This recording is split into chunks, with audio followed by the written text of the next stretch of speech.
Please don't leave me, Daddy. Not today. Not like this. Those were the last words Sarah Chan sobbed into her father's chest as he took his final breath in that cold hospital room. But she couldn't believe her eyes when barely 24 hours after her dad's death, 24 hours after she'd buried the only person who'd ever truly loved her, her husband Derek was standing at a courthouse signing a marriage license to marry his mistress, Jessica. Sarah stood there, 6 months pregnant with a baby that would never meet its grandfather, clutching her father's worn cardigan that still smelled like him. She watched through tears as her husband married another woman, while her dad's grave dirt was still fresh under her fingernails from placing flowers on his casket that very morning. But what shattered Sarah's heart into pieces so small she could barely breathe wasn't just watching her husband marry his mistress 24 hours after her dad's death. It was the envelope trembling in her hands, the envelope her dying father had pressed into her palm with his last ounce of strength, whispering, "Baby girl, when I'm gone, open this and remember. You are never alone, you are never poor, you are never powerless." I made sure of that. What Derek didn't know as he kissed his mistress on lips that should have comforted his grieving pregnant wife, what Jessica didn't know as she smiled in triumph over the broken woman still wearing funeral black, was that Sarah's dad, the humble librarian who'd worked at the city library for 35 years, wasn't just a librarian. He was a secret trillionaire worth $5.2 billion. And in exactly 2 hours and 47 minutes, when Sarah's hands finally stopped shaking enough to open that envelope, Jessica would let out a scream so raw, so full of horror and realization, that it would echo through that parking garage like a wounded animal. "Oh my God, Derek. You left a billionaire. You divorced a billionaire for me. What have we done?" If you're feeling this story deep in your soul, hit that like button right now. And listen, if you've ever lost someone who loved you more than life itself, drop their name in the comments below. Let's honor them together. Subscribe and turn on notifications because Sarah's story is about to show you that sometimes the people who leave you do you the biggest favor of your life. The hospital room smelled like disinfectant and death. Sarah had been sitting in that same plastic chair for 16 hours straight, her hand wrapped around her father's, watching the monitors measure out his last moments in beeps and numbers that kept getting slower, quieter, weaker. Thomas Chen, or as the world knew him, just another invisible librarian in a sea of working people, lay beneath white sheets that made his weathered skin look gray. He'd always been larger than life to Sarah. The man who taught her to read before she started school. The man who showed up to every parent-teacher conference in his work clothes, smelling like old books and coffee, sitting in those tiny chairs with such pride. The man who told her every single night before bed, "You are brilliant. You are worthy. You are loved beyond measure." And now he was leaving her. The cancer had come fast and vicious. 3 months from diagnosis to this moment. Pancreatic, stage 4. By the time they caught it, the doctors said maybe 6 months with treatment. He'd made it barely 12 weeks. Sarah's phone buzzed in her lap. She glanced at the screen through tears. Her husband, Derek. The text read, "Still at the hospital? My presentation got moved to tomorrow morning. Going to stay at Mike's tonight to prep. Don't wait up." She stared at the words, something cold settling in her chest. Her father was dying right now, this moment, and Derek was worried about a sales presentation. She didn't respond. She turned the phone face down and squeezed her father's hand tighter. His eyes fluttered open, still sharp, still her daddy's eyes, even as everything else was shutting down. "Sarah," he whispered, his voice like paper tearing. "I'm here, Daddy. I'm right here. Need to tell you something." He struggled to breathe, the ventilator hissing beside him. "Important. Listen carefully. Save your strength. We can talk when you're better." "No, baby." His grip tightened with surprising force. "No more pretending. This is it, and you need to know everything." Sarah's tears fell faster. "Daddy, please." "In my apartment," he continued, each word an effort. "Bedroom closet. Old shoebox. False bottom. There's a key. A key. Safety deposit box. First National Bank. Box 1247. He coughed, his whole body shaking. Everything you need is there. Everything I should have told you years ago. I don't understand. You will. His eyes found hers, and in them she saw something she'd never seen before. Fear. Not of dying, but of leaving her unprepared. Promise me. Promise you'll go there. Promise you won't tell anyone until you understand. I promise. Not Derek. His voice gained sudden strength. Especially not Derek. Sarah's breath caught. What? Why? Because I see him, baby. I see how he looks at you now that you're pregnant, now that I'm sick. Like you're a burden instead of a blessing. His breathing was getting shallower. The beeps were spreading further apart. A nurse rushed in, checked the monitors, and her face told Sarah everything. Mr. Chen, the nurse said gently, do you want us to? No, Thomas whispered. No machines. Just my daughter. The nurse nodded and quietly left, closing the door behind her. Thomas looked at Sarah, and despite everything he smiled. You know what the best day of my life was? Sarah shook her head, unable to speak past the sob in her throat. The day your mama put you in my arms. You were so tiny, so perfect. And I looked at you and I thought, this is it. This is what I was born for. Not money, not power, not all the things my family tried to make me want. Just you. Just loving you. Mama, Sarah's voice broke. Her mother had died giving birth to her. She'd never known her. She was a teacher. Beautiful, kind, everything pure in this world. His eyes were distant now, seeing something Sarah couldn't. My family hated her. Said she wasn't good enough, wasn't in our class. They gave me a choice. Her or the inheritance. What inheritance? I chose her, baby. Every time I chose love. And when she died bringing you into this world, I chose you. I walked away from billions to raise you right, to teach you what actually matters. Sarah's head was spinning. Billions? Daddy, what? My real name is Thomas Lee III. Lee Tech Industries. My grandfather's empire. I was supposed to take over, supposed to marry some woman my mother picked out. But I met your mama at a community center where she volunteered, and I knew she was my real life. So I left. Changed my name. Got a job at the library. And I never regretted it. Not once. You've been rich this whole time? Sarah couldn't process it. Her father, who'd worked double shifts, who'd driven a 15-year-old car, who'd made her sandwiches for lunch every day because that's what they could afford. Not rich, baby. Wealthy. There's a difference. Rich is what you have. Wealthy is what you are. He smiled through the pain. And you, my darling girl, are the wealthiest person I know. You have character, integrity, a heart so big it scares me sometimes. Why didn't you tell me? Because I wanted you to grow up normal. To marry someone who loved you, not your bank account. To know your own strength. His breathing was labored now. But I never stopped managing the money. Growing it. Protecting it for you. The monitors were screaming now. Sarah wanted to call the nurses, but she couldn't let go of his hand. The envelope, Thomas gasped. In the deposit box. It explains everything. The trusts, the protections. And baby. He pulled her close with his last bit of strength. Trust the plan. I know it's going to hurt. I know what's coming. But trust the plan. What's coming, Daddy? What do you mean? But his eyes were closing. You are never alone. You are never poor. You are never powerless. I made sure of that.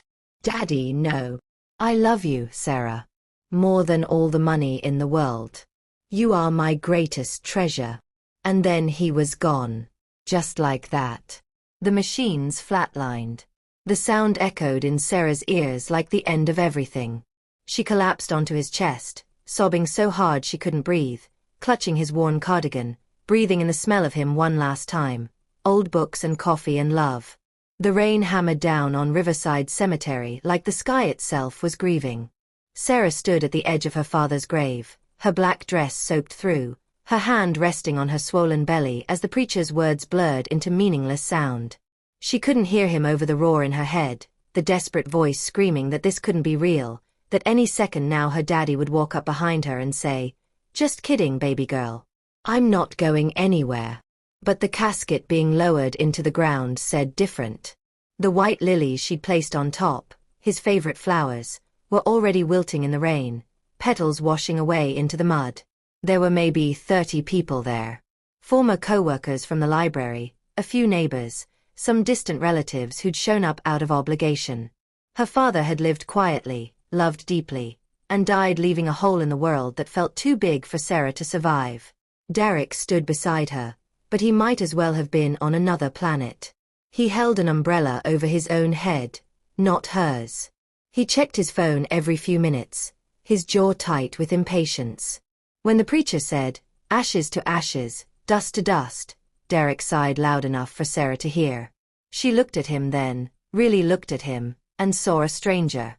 This man who'd promised to love her in sickness and health, for better or worse, couldn't even pretend to care that she'd just lost everything. After the service, as people filed past offering condolences Sarah would never remember, Derek leaned close and whispered, "I need to head out. Got a thing with some clients." Sarah turned to him slowly. "A thing? Derek, we just buried my father." "I know, babe, and I'm sorry, but this deal has been in the works for months. I can't just." "Your wife just buried her father." Her voice was flat. "Dead. And you have a thing." He had the decency to look uncomfortable. "Look, you've got people here. You'll be fine. I'll see you at home later." He kissed her forehead, quick, perfunctory, the way you'd pat a dog, and walked away through the rain toward the parking lot, pulling out his phone before he'd even made it to his car. Sarah watched him go, something breaking inside her that she didn't have a name for yet. An elderly woman approached, Mrs. Martinez, who'd worked at the library's front desk for decades. She pulled Sarah into a fierce hug that smelled like lavender. "Your daddy was the best man I ever knew," she whispered. "He talked about you every single day. You were his whole world." Sarah couldn't speak. She just nodded, tears mixing with rain on her face. "He told me something a few weeks ago." Mrs. Martinez continued. "He said, 'Rosa, my baby girl is stronger than she knows, and soon she's going to need every bit of that strength.' I didn't understand what he meant then. But Sarah, honey, whatever you're facing, whatever's coming, you've got your daddy's blood in you. That means you've got steel in your spine." The old woman squeezed her hand once and walked away, leaving Sarah standing alone in the rain, those words echoing. Whatever's coming. Her father had known. Somehow, he'd known. That night, Sarah sat alone in her father's tiny apartment, surrounded by the life he'd built. The threadbare couch he'd owned for 20 years. The TV that only got basic channels. The kitchen table where he'd helped her with homework every night, where they'd eaten countless dinners together, where he'd taught her that the best conversations happened over simple food and genuine love. She should have been packing his things, sorting through belongings, doing all the practical tasks that come after death. But she couldn't move. She just sat there wearing his old cardigan, breathing in the fading smell of him, trying to understand what he'd meant about the safety deposit box, about protection, about being a Lee. Her phone rang. "Derek." "Hey," he said, background noise loud behind him. Music, laughter. "Just checking in. You okay?"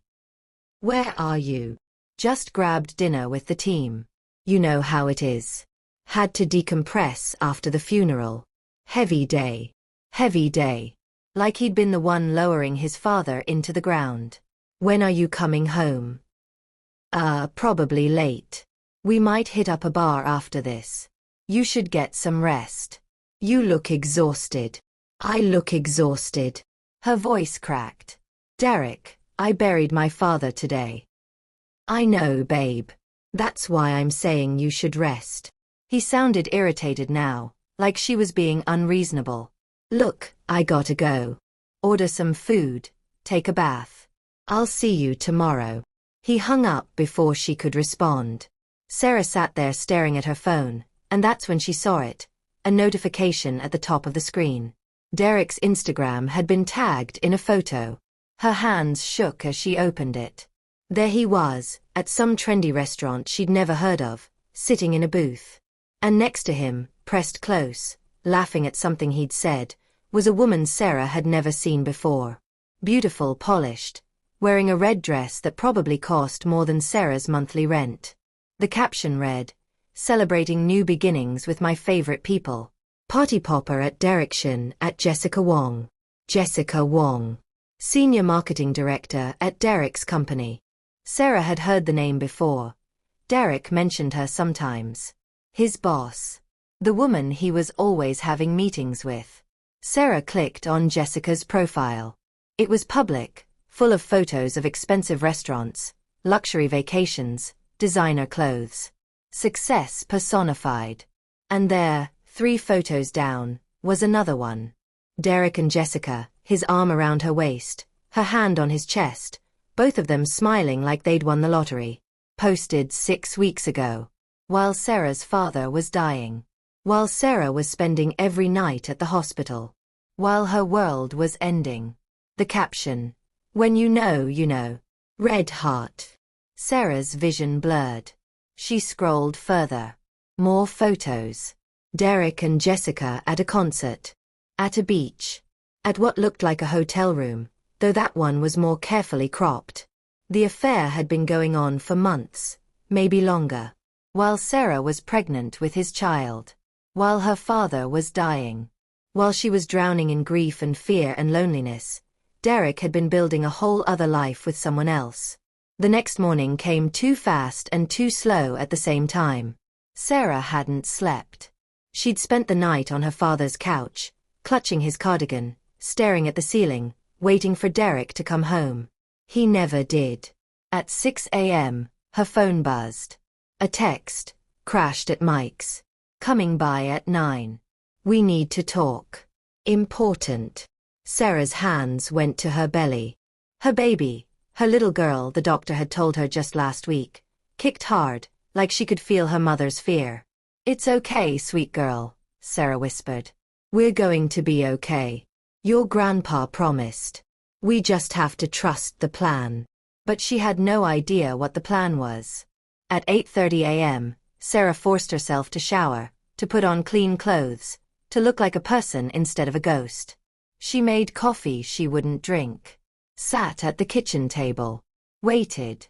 Derek arrived at 9:15, which meant he'd made her wait on purpose. Power play. She recognized it now, wondered how many other small cruelties she'd missed while loving him. He looked good. Rested. Like he hadn't just attended his father-in-law's funeral yesterday. He was wearing cologne, expensive stuff he'd never worn around her. "Hey," he said, not quite meeting her eyes. "How you feeling?" "How do you think I'm feeling, Derek?" "I buried my father yesterday." "Right. Yeah." He sat down across from her, and she saw it then, the folder in his hand. Manila, official looking, the kind lawyers use. Her heart started hammering. "Look, there's no easy way to say this." He slid the folder across the table. "I want a divorce." The words hit her like a physical blow. Even though she'd known, even though she'd seen it coming, hearing them out loud made them real in a way that stole her breath. "What?" "I'm not happy, Sarah. I haven't been for a long time." His voice was rehearsed, like he'd practiced this speech. "We've grown apart. You've been so focused on your dad's illness, and I need something different. My dad just died yesterday." Her voice didn't sound like her own. "Yesterday, Derek. And you're asking me for a divorce today. The timing isn't ideal." "Isn't ideal?" She laughed, a broken sound. "I'm 6 months pregnant with your baby. My father, the only family I had left, just died. And the timing isn't ideal. I know it's hard, but prolonging this doesn't help anyone."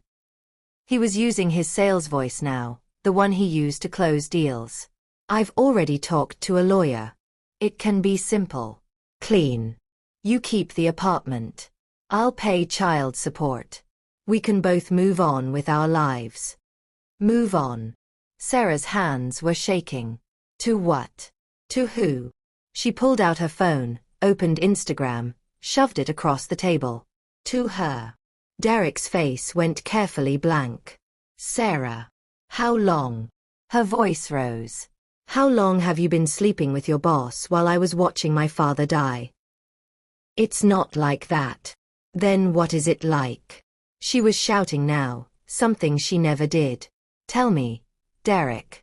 What is it like to cheat on your pregnant wife while her father is dying of cancer? What is it like to attend his funeral and then go out celebrating with your mistress? What is it like? Don't make this ugly. His jaw was tight. I didn't plan for this to happen. Jessica and I, we just connect on a level you and I never did. She's successful, ambitious, going places. She understands the life I want. Every word was a knife. First National Bank was old, imposing, all marble floors and cathedral ceilings.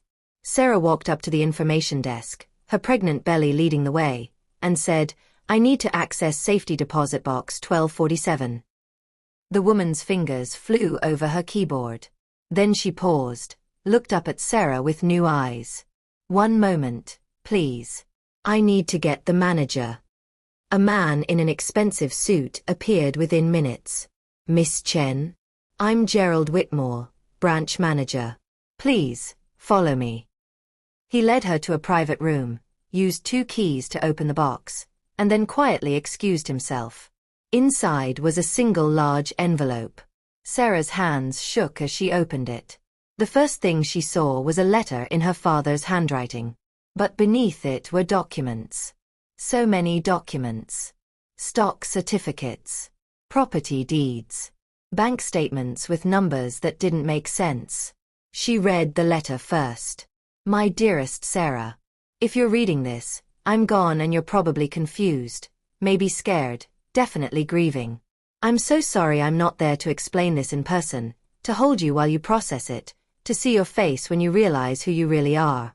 But baby girl, it's time you knew the truth about the Lee family, about me, about everything I've been protecting you from, and protecting for you, all these years. I am Thomas Lee III, heir to Lee Tech Industries. When I was 23, my family demanded I marry a woman I didn't love to merge 2 fortunes. Instead, I met your mother at a volunteer event. She was a teacher, brilliant and kind, and my family said she wasn't good enough. They gave me a choice, her or $3 billion. I chose her. I chose love. I changed my name, got a job at the library, and built a real life. When she died bringing you into the world, I chose you. Every single day, I chose you. But I never gave up the inheritance. I just hid it, managed it quietly through lawyers, let it grow. I protected it for you. And 3 weeks before I died, knowing what Derek would do, I restructured everything. Put it all in an irrevocable trust that Derek can never touch, not even if you were still married. Current estate value, $5.2 billion. Sarah read that number 5 times. Billion. With a B. Her father, her daddy, who'd eaten instant noodles for dinner so she could have dance lessons, had been worth $5 billion. And he'd left every penny of it to her. There was a final paragraph that made her sob out loud. I know what Derek is going to do, baby girl. I've seen it in his eyes for months now. He's going to leave you. He's going to hurt you in ways that will make you question everything. But I need you to understand something. Him leaving is the greatest gift he could give you. Because now you'll know. You'll know that when he chose to go, he had no idea what he was walking away from. He left you because he thought you were poor. Because he thought you were weak. Because he thought he could do better. Let him go. Let him marry his mistress. Let him build his little life. And when you're ready, when you've healed, you show him, and her, and the whole world exactly who Sarah Chenley really is. Not with cruelty. Not with revenge. But by building a life so beautiful, so meaningful, so powerful that they spend the rest of their days choking on regret. Trust the plan, baby girl. I love you more than all the billions in the world. Daddy. Sarah sat in that room for 2 hours, reading and rereading every document, every letter, every piece of her father's secret life. Then she pulled out her phone and called the law firm whose card was attached to the documents. Lee and Associates. A man answered immediately. Miss Chin, we've been expecting your call. I'm Harold Kim, your father's attorney. And your cousin, actually. Your father was my Uncle Thomas. My cousin. I'd very much like to meet with you to explain everything and begin the transition of assets. Would tomorrow work? Tomorrow? Sarah's voice was hollow. My husband just asked me for a divorce this morning. I know. Harold's voice was gentle. Your father predicted that would happen. He had me prepare something special for that exact scenario. Sarah, I'm so sorry for your loss. Uncle Thomas was the best man I ever knew. But I promise you, he's still protecting you. Everything is in place. Sarah ended the call and sat in the silence, her hand on her belly, her mind reeling. Derek had asked for a divorce because he thought she had nothing. Because he thought Jessica, with her 6-figure salary and designer clothes, was a better bet. He had no idea he'd just walked away from $5 billion. That evening, Sarah drove home and signed every page Derek had left her. Then she placed them in an envelope addressed to his lawyer. Her phone buzzed. A text from Derek. Did you sign? She typed back. Yes. You're free. His response came immediately. Thank you for being reasonable about this. For what it's worth, I hope you find happiness. Sarah stared at those words, the casual cruelty of them, the assumption that he was doing her a favor. She deleted the message without responding. Then she opened Instagram and looked at Jessica's profile one more time. The latest post showed her and Derek at what looked like a jewelry store. The caption, when you know you know. Ring engaged. New beginnings. They'd gotten engaged. The same day he'd asked for a divorce.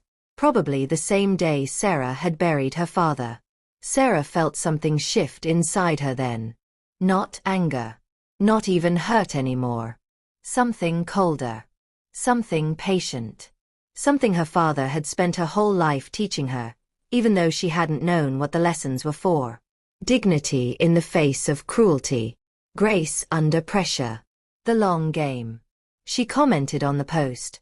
Congratulations. I wish you both all the happiness you deserve. Every word meant exactly what it said. Within an hour, the post had exploded. People who knew Sarah, who knew she just lost her father and her husband in the same week, were commenting in outrage. Jessica's comment section became a war zone. Sarah turned off her phone and went to bed in her father's apartment, wrapped in his cardigan, her hand on her belly. Your grandpa was a smart man, she whispered to her baby. He knew exactly what he was doing. We just have to trust the plan. 3 weeks later, elegant invitations arrived at 50 carefully selected addresses. The Chen Li Foundation cordially invites you to an intimate dinner reception Friday, November 12th, 7 p.m. The Metropolitan Club. Jessica showed it to Derek immediately, her eyes bright. This could be huge for my career if I could get on their board. She RSVP'd yes within the hour. The Metropolitan Club was old money elegance, soaring ceilings, crystal chandeliers, power whispered instead of shouted. Sarah arrived early in an emerald green maternity gown, diamond earrings that had belonged to her Lee grandmother sparkling at her ears. She was 7 months pregnant now, and she'd never felt more powerful. At 7:15, Derek and Jessica walked in. Sarah saw them before they saw her. Derek, uncomfortable among genuine wealth. Jessica, confident in her red designer dress, scanning the room for important people to impress. Harold stepped to the front. Ladies and gentlemen, I'd like to introduce our founder and director, Miss Sarah Chen Li. Sarah stepped forward. Every eye in the room turned to her, including Derek's, including Jessica's. She watched the recognition hit them. Watched Derek's face drain of color. Watched Jessica's smile freeze and crack. Thank you all for coming, Sarah said, her voice steady. 3 months ago, I lost my father, a librarian at the city library who taught me that true wealth isn't measured in bank accounts, but in lives you touch and integrity you carry. What I didn't know was that my father, Thomas Lee III, had walked away from his family's fortune 35 years ago to marry the woman he loved. He chose love over money. He raised me to value the same things. Derek gripped the back of a chair, his knuckles white. When he passed, he left me his entire estate, valued at approximately $5.2 billion. But more than that, he left me a mission, to help women who feel powerless and abandoned. Sarah's eyes found Derek directly. Because 3 months ago, I was one of those women. I was 6 months pregnant, grieving my father's death, when my husband asked me for a divorce. He told me I would never be enough. That he'd found someone better, someone successful, ambitious, going places. Jessica was shaking, her hand over her mouth. He divorced me thinking I had nothing. And I let him go because my father taught me, you can't lose what's truly yours, and you can't keep what was never meant to stay. This foundation is for every woman who's been underestimated, told she's not enough. Because sometimes, the people who leave you do you the greatest favor of your life. She raised her glass. To new beginnings. To understanding your worth. The room erupted in applause. People rushed to congratulate her. And in the back, Derek and Jessica stood frozen, watching the woman they'd pitied become the center of a world they'd never touch. Derek grabbed Jessica's arm and pulled her toward the exit. They made it to the parking garage before Jessica's composure shattered. The scream echoed off concrete walls, raw and full of horror. Oh my God, Derek. You left a billionaire. You divorced a billionaire for me. What have we done? I didn't know. You didn't know? Jessica was hysterical. Her father was a librarian. You said she was poor. You said we were trading up. She was poor. How was I supposed to know? You left her while she was pregnant. You married me 24 hours after her father died. And she's worth $5 billion. Jessica's voice cracked. Do you understand what you lost? What I lost? What you lost? Derek shot back. You pushed me to leave her. Because you told me she had nothing. Jessica's voice broke. I'm the other woman in a story where the wife is one of the richest people in the country. My reputation, my career, everything is destroyed.